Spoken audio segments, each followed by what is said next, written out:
Bonjour à tous, je reviens un petit peu en décalage car je n'ai pas su faire ma petite capsule hier. Pour mille et une raisons.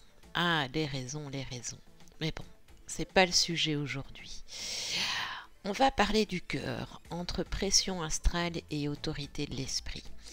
Dans les textes de Nag Hammadi, comme dans les enseignements de Bernard de Montréal ou d'Iso, il est souvent question de l'ego, du cœur et de l'esprit.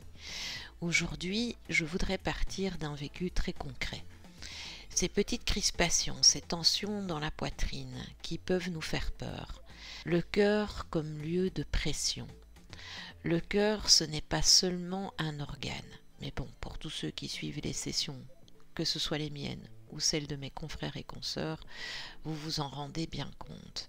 Donc le cœur, ce n'est pas seulement un organe, c'est un centre vibratoire.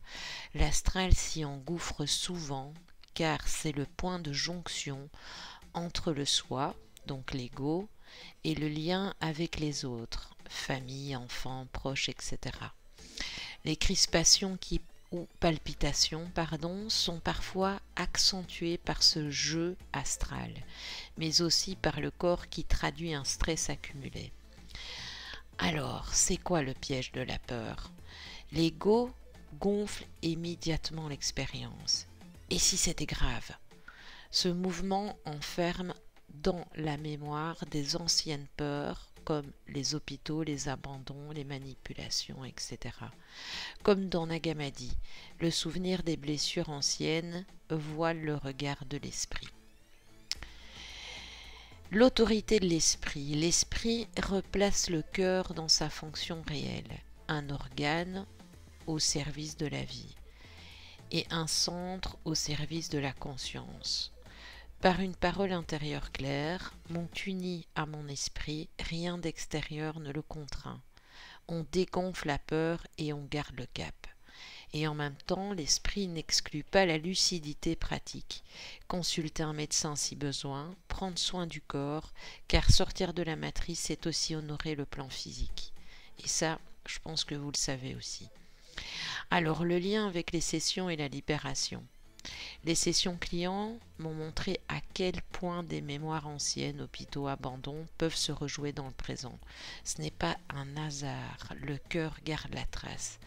Mais chaque prise de conscience est une libération, un pas de plus vers la souveraineté. En conclusion, dans ces moments, la vraie clé n'est pas de fuir ou dramatiser, mais de rester dans le point fixe de l'esprit. Le cœur devient alors un témoin de ta présence, de la présence, et non plus un jouet de la peur. Ce qui est important, et je le rappelle toujours, c'est que nos vécus physiques ne doivent jamais être négligés. Dans les sessions clients, il est systématiquement demandé si un suivi médical a été fait, parce que l'esprit ne remplace pas la matière, il l'éclaire. Quand tout a déjà été vérifié sur le plan médical et qu'un malaise ou un symptôme persiste, alors on peut explorer une autre dimension.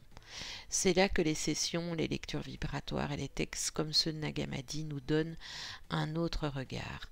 Mais dans tous les cas, la vigilance est essentielle. Ni peur ni déni, simplement une conscience élargie. Le corps nous parle. L'esprit nous guide et ensemble, ils nous permettent de rester souverains face à l'astral. Voilà pour aujourd'hui, merci d'avoir partagé ce moment avec moi. Prenez soin de vous, soyez attentifs à vos ressentis et rappelez-vous, le corps et l'esprit avancent ensemble.